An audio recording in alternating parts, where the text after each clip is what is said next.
Hola, buenos días. Hi, good morning, everybody. Welcome to our webinar, our daily webinar here at the Hispanic Response and Recovery Plan, an opportunity for all of us Hispanic leaders and Hispanic stars to be able to be educated, to be informed, to be enlightened in this time of crisis so that we can come up stronger by learning skill sets, by thinking, using this time to get more skills into ourselves. This is, again, part of the Hispanic Response and Recovery Plan that we put together among all the Hispanic Star Alliance members so that we can stop and mitigate the impact that COVID is having in Hispanics that, as we know, are disproportionately affected by COVID, disproportionately affected at the health level, with the highest mortality range of all. We have disproportionately affected at the economic level. Our small businesses, entrepreneurs, and independent workers are working in those industries that have been shut down, so we have lost our income, our jobs, our contracts, and we're disproportionately exposed to COVID because we're the ones that are in the front lines. We're the ones that are running the country. We are 19 million Hispanics in essential functions, in food supply, in healthcare, in delivery. So it is very important for us to know how to protect ourselves, how to mitigate the impact, and have collective action. And it is a great, great pleasure to invite today one of my role models, my friend, an incredible leader of the Hispanic community, 3 times Emmy Award winner, media personality, author, emprendedora Latina, Gaby Natale. Gaby, thank you so much for being with us today. Thank you, Clau. Thank you. I'm so happy to be here today, to be sharing this very special moment, this particular moment with you and with all our Hispanic Star community, with all our leaders, because I think that together we are stronger. And as you say, we don't win until we all win. And Hispanics have been so severely affected by everything. Everybody's affected, but the Hispanic community has been disproportionately affected by everything that is going on. And that's why a few weeks ago, I started thinking, in the beginning, we have the shock of what is going on, and then we start to process it, and then we become sometimes mad, and then we start accepting it, what's going on.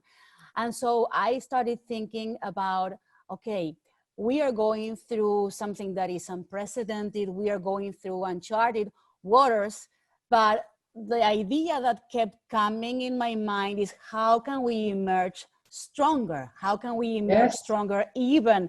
And I'm not saying this trying to sugarcoat a situation that I know is very serious. This week, we surpassed 1 million people that have COVID in the United States. This morning, we received the news that 30 million people have applied for unemployment benefits. So this is not about undermining what is going on, but it is about creating a mindset that will allow us to have clarity to make the best decisions for our organizations, the best decisions for our communities, the best decisions for our plans, because even when we feel overwhelmed about everything that is going on, we always have to keep something in mind, that this is temporary. And every time I speak with people, even before this, I always feel like the biggest mistake that sometimes we do is that we jump to permanent conclusions about ourselves, about our plans, about our potentials, based on temporary circumstances. And this circumstance is very serious, this circumstance is dramatic, but also we know for sure that this circumstance is temporary. And I was thinking, Clau, while I was getting ready for this talk, about me back in December, going with all my innocence, like every year, to the book shop and buying this 2020 planner. And I think this is something that we either do in paper or we do it in our minds, but we always like thinking like, okay, it's December of the year before. What do I have in mind? What do I want? Yes, there you go. What do we want for the next year? And so we start thinking about ideas, goals, plans, hopes. And I'm sure that if we take a look at the 2020 planner of everybody, the imaginary one or the ones in paper, none of the things that we're seeing are in those goals or in these ideas. Everything that we are experiencing is something that is uncharted territory, something we didn't have maybe in mind December last year. So when I was thinking about emerging, go ahead. No, I was going to ask, like, but you've been putting a lot of thinking and doing research about scenarios and possible scenarios about how do we, I like that idea, that sentiment about emerging stronger, because it really brings us to the place of being down and how do we emerge and how do we do that stronger. And you also did some preparation of that. Maybe you can share with us some slides about how do we stay mentally and spiritually strong in these unprecedented times. I know that we hear that word all the time, but these are really unprecedented times. You and I were talking about it. These have been the worst ever time of my life with, you know, like not only a country story, a global story, but also personal, with my mother being in intensive care with a ventilator, not knowing whether she can win the fight in COVID. So Gaby, what are those things that you have learned, those scenarios that we should be thinking about? What are the questions that we should be asking ourselves now?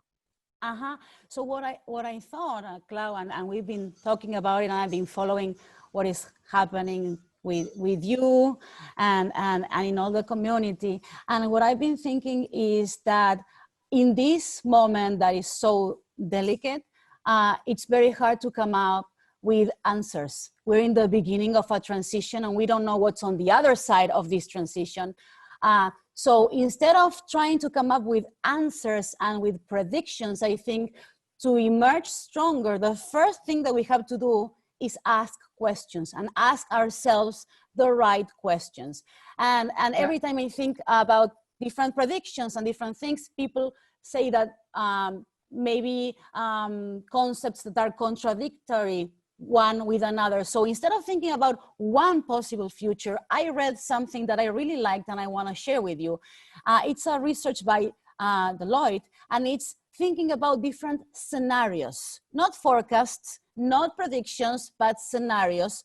And we don't know if these scenarios are going to happen or not, but it's a good exercise for every leader to think about what happens if this scenario is going to become real or not. And this is when I think about the importance, let me put it full screen. Okay, the importance of asking ourselves the right questions, because we don't know which of these scenarios is going to happen or if there's going to be a mix of these scenarios, but this is an exercise that every leader should do in every organization to prepare hope for the best, but prepare for the worst. So the first scenario that we're going to see, it's called the passing storm. So these are the assumptions that this scenario has in itself.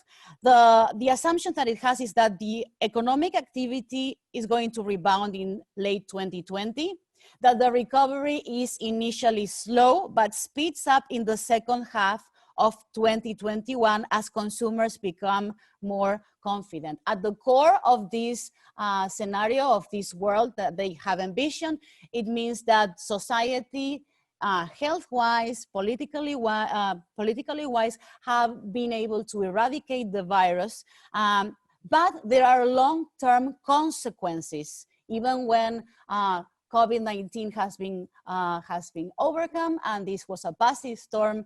There has been long-term consequences in society.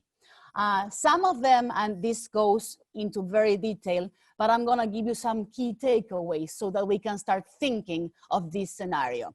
So in the scenario of the passing storm, one of the long-term consequences is that small business owners and middle class are the ones that have been the most affected by this. And then there's more unemployment. Blue-collar jobs are harder to get as well because of the rising unemployment. At the same time, we see some trends in this scenario with virtual interactions rising and becoming more and more prominent, both in the personal and in the professional aspect. So the work from home that we are forced to do now in a higher percentage stays as a long-term trend. The hangout with families and friends is also a trend that is going to be assimilated. So people in the tech world start to invest more in remote conferencing applications. Virtual learning is another trend that is very present in this particular scenario. And then one thing at the global level is that because nations are collaborating and they've been able to collaborate successfully to eradicate COVID-19, the international organizations like the UN or the World Health Organizations, they rise in relevance. This is a world where everybody is collaborating to move forward. And here's one thing that I want to say about scenarios is that these scenarios are thought as scenarios that the timeline of those scenarios are 3 to 5 years from now. So this is a middle term projection. So that's the first one. It's called the passing storm, and it has this. It goes so very much into detail, much more into detail. But these are the fundamentals of that scenario. Now, the next scenario is called in good company, and it has different assumptions. One of the assumptions from this scenario is that the recovery takes longer, and so the economic recovery begins in late 2021. And the recovery is slow in early 2022, but it speeds up by the second half of 2022. So what happens in this scenario is that the recovery is taken longer than anticipated for nations to eradicate. And so there's a private-public partnership that takes place because governments on their own are having a hard time creating the circumstances necessary to eradicate fast the virus. So it takes longer. Private companies step in to help governments to create a global solution. And so there's a shift towards corporate responsibility in this scenario. So there are many takeaways, but I made some notes about some of the takeaways that we can have from this second scenario in good company. The rise of telemedicine, online education, again, technology having a very prevalent presence in this scenario. There's technologies that are taking center stage that are now incipient, like 3D printing. There's also virtual reality taking a center stage in this scenario. There's a shift in balance of power. The bigger players in each industry are consolidated, and the small players are acquired or struggle to stay in business. So that means that, for example, if there's certain companies that are planning for this scenario, it could mean that they get a larger market share for of the consumer market in this scenario. And then in this scenario also, because governments have been unable or at least not as successful in dealing with the pandemic, there's a rising trust in corporations and a decline in trust in government institutions. So this is another way of thinking about what can happen, what is a scenario. And in every scenario, I think each leader has to think like, what does it mean for my organization? How can I better serve my clients or my consumers or the people I represent if it is a public official? So I think the goal with these scenarios is to think like, what does it mean for me and my organization if scenario A, B, C, or D is taking place? And it's a great exercise to think about different possibilities. Now, the next one is a very interesting scenario because it does mean these two scenarios are a change from what we're seeing now in a very powerful way, in a very different way. So scenario number 3, the assumptions that we have, it's called sunrise in the East. And what it assumes is that the economic recovery begins in 2021, but the countries that are more in a better position to recover and to make the most of the recovery are in the Eastern. China and Eastern countries are the ones who have the lead in this recovery. So what does it mean if we make this assumption? How will the world look like in 3 to 5 years if the scenario that we're seeing is that China and Eastern countries are the ones who are recovering first? So this is what we're seeing. This is the assumption is that in the West, we're having inconsistent responses to this crisis. And so China and Eastern countries are responding faster and more efficiently. So let's see some of the key takeaways from this scenario. What does it mean for the world, for the economy, and for the balance of power?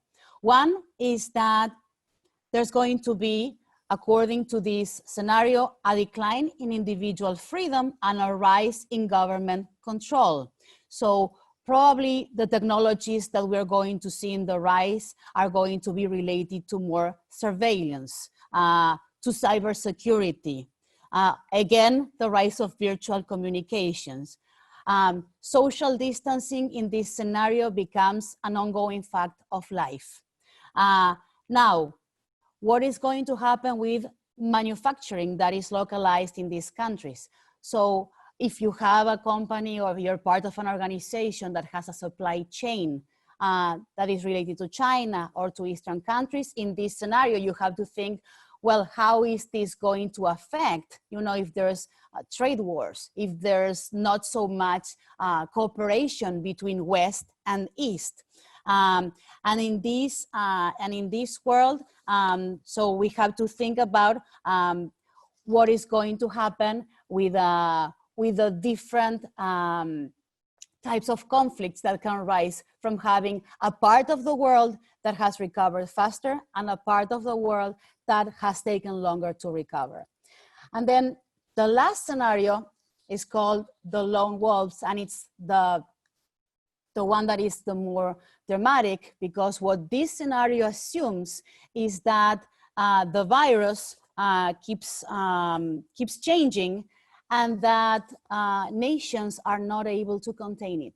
So it's a disruption that will continue in 3 to 5 years with different waves. So it keeps coming back because there's, hopefully this is not the scenario that we're facing, but I think it's useful to think about every possible scenario.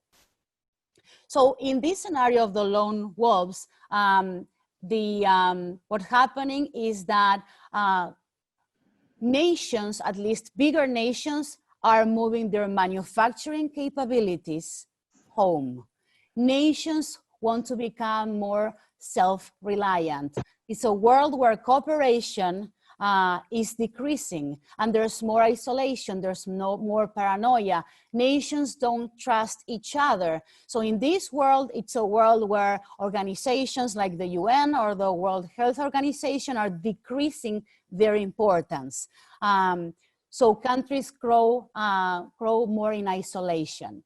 So these 4 different scenarios are fantasies that this team came up with, but I think they are great tools to think about what it means to have these 1, 2, 3, and 4. Is it a passing storm, or do I think that it's going to be the lone wolves, or do I think it's going to be the rise from the East, and what it means for my particular organization and for my particular company, and that's because we are so early in this transition.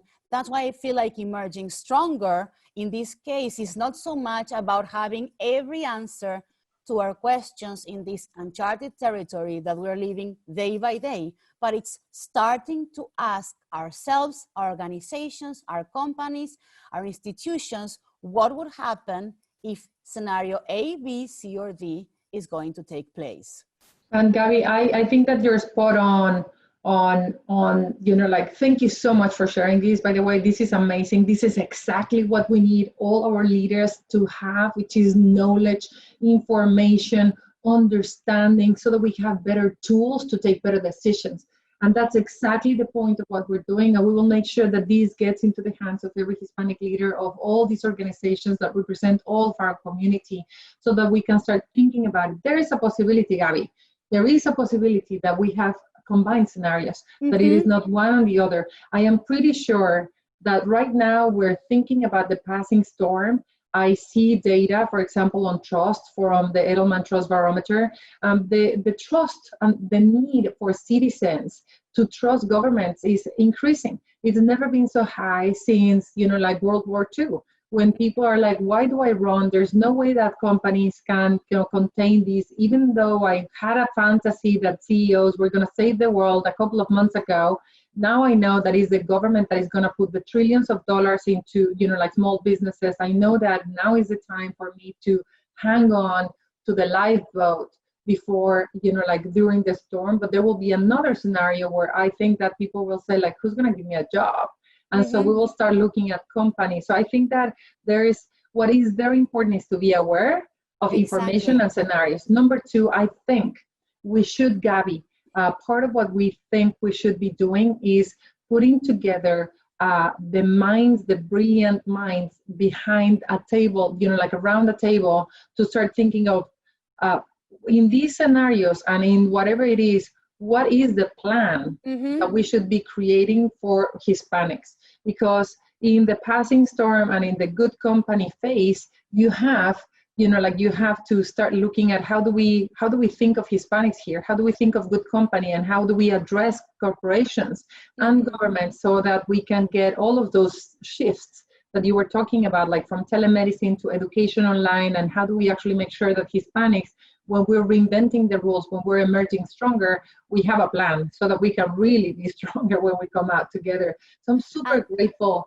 for this. And we are emotional beings, Claudia. So as I'm going through the different scenarios, I feel it inside my emotions that I am rooting for the passing storm, and I read the lone wolves and it's like, I am resisting that scenario because really I don't want to live in a world like that. And I think it's less likely to happen, but we really have to force ourselves to think about every different scenario and to think about ideas and to be ready, at least mentally, to know, if X, Y, or Z happens, then I have plan A, B, or C, to face it. And Gaby, in that sense, I mean, like, again, we keep on banging on Hispanics are disproportionately affected, and we keep on turning up the volume on that because we need solutions for that. If we say like, no, it's okay, we'll never get solutions, but we need to bang. But it's also equally important to say remind people exactly what you said. Hispanics were also sort of disproportionately equipped to deal with this because we're creative, we're resilient, we're emotional, we're caring, and we're adaptable, we're resourceful, and all those things.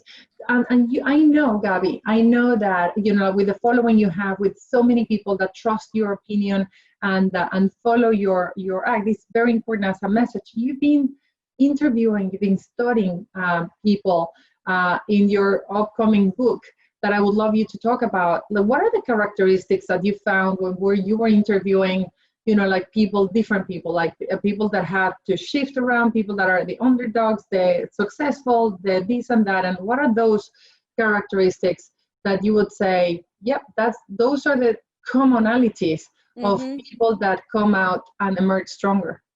Well, I've always been fascinated by the underdog, the one that beats the odds, the small one that makes it big, the one that has the smaller budget. And so unconsciously, for so many years, I've interviewed super achievers that started from nothing, from all walks of life.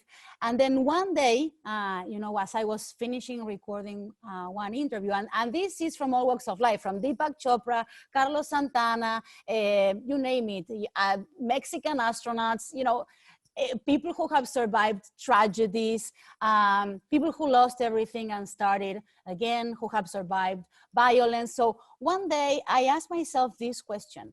I just finished recording an interview with one of them, and I asked myself, it's been 15 years of interviewing people like this. what do they all have in common? What is this invisible thread that I can see in all of them? And then it's when I started writing my book that is called The Virtuous Circle. It's available in Spanish, El Círculo Virtuoso with HarperCollins, but it's being translated in English and it was picked up by HarperCollins Leadership Division. I am the first Latina that they are signing, and the book is coming in 2021. And it's the name of the book is The Virtuous Circle, Restore Your Confidence, Bounce Back, and Emerge Stronger, because all of these interviews and all of that I've seen is people who have been able to emerge stronger.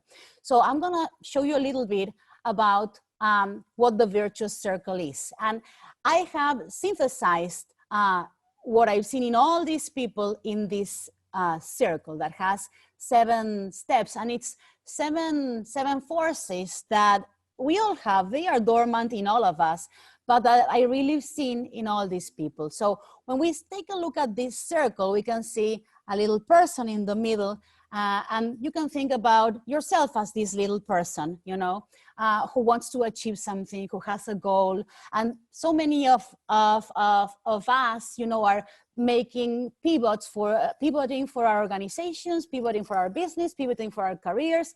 So this is very handy right now. So these are 7 stages that I've seen in these people. The first one, and each one has an action that correlates. So the first one is the dreamer.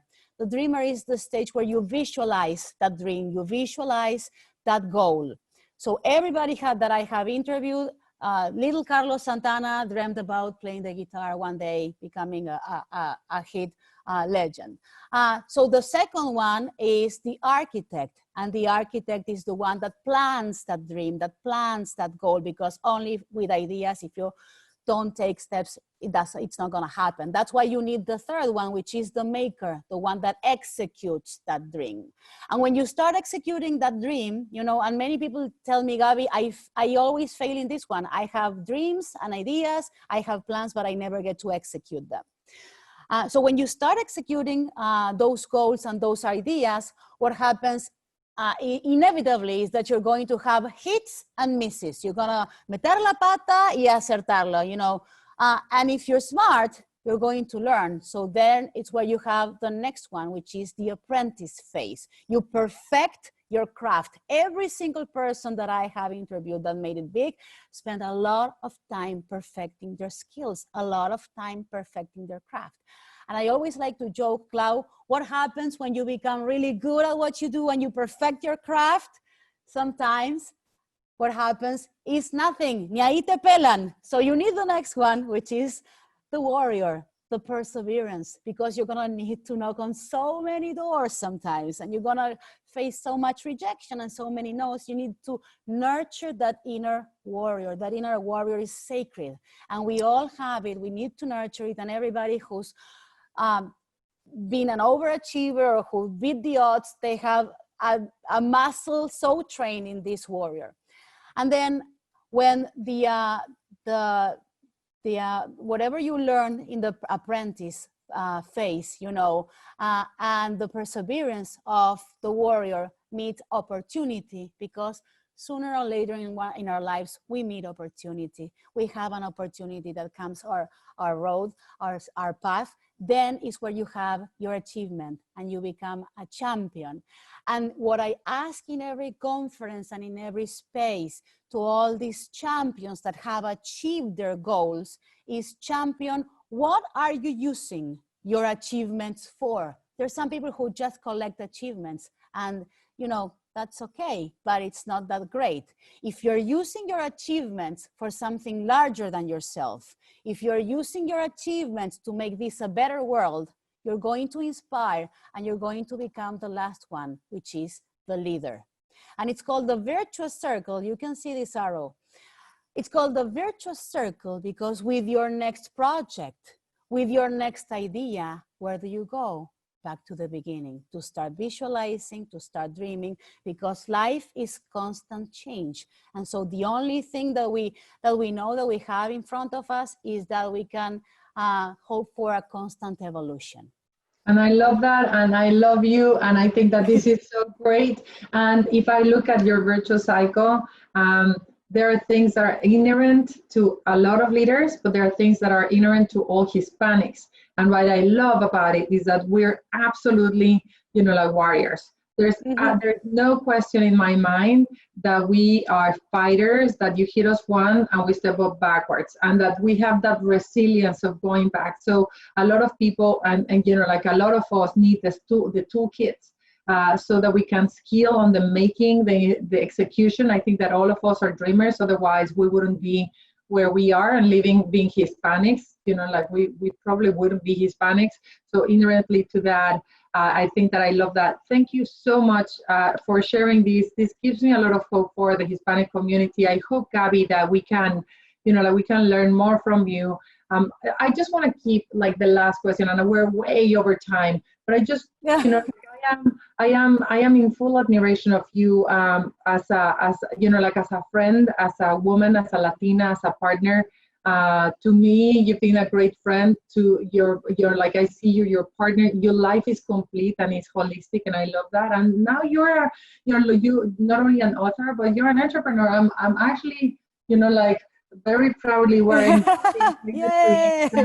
that I love so much. So for all of you, free ad here. I never do advertisement for everybody, but I love this product. And my friend Gaby, what changes did you have to make in your life through COVID-19 as an entrepreneur, as a woman? Yeah, that's part of the changes. We launched Welcome All Beauty, which is a ready-to-wear hair extension line. I'm wearing it too, because in 2 minutes I'm ready for my conferences and everything. And I think, like many entrepreneurs, we are reassessing, with these different scenarios, like how we have to adjust and pivot, because a big part of what we did as a company was tied to live events, was tied to keynote speaking, and yes, there's virtual keynote speaking, but the industry of the events still don't know how that is going to take shape yet, so we're all figuring it out. So from, let's say, 8 projects or 10 projects, because I'm always multitasking, what this gave me, in a way, is the gift of focus, because now I can focus on the launch of my book, and I can focus on the learning more about e-commerce for my line, Welcome All Beauty, in a moment where you don't plan it, but in a moment where there's no hair salons open, in a moment where people are scared of having their hair done. I unconsciously launch something that is a solution, that everything that is beauty, do it yourself, now has a lot of potential. As you launch a product perfect for quarantine, and for all of us that cannot do anything else. Gaby Natale, it's such a pleasure. CEO, president, founder of AGANARmedia, great friend, role model of the Hispanic community. Thank you so much for sharing your wisdom, for preparing scenarios of Deloitte and sharing it with the community. I count on you as part of the Hispanic Star Alliance. I count on you as a role model to inspire us all. And thank you so much again for being with us. How can people reach out to you? How can people buy your book? How can people get beautiful with Welcome All Beauty? The book in Spanish is available everywhere, from Amazon, Barnes & Noble. The one in English is gonna come up in 2021. It's not available yet, but you can check us out in welcomeallbeauty.com. My website is gabynatale.com. My company is AGANARmedia.com, and I'm in social media. You can find me, Gaby Natale. Thank you so very much, Gaby. Big kiss, thank you. Bye, thank you. Bye-bye, thank you.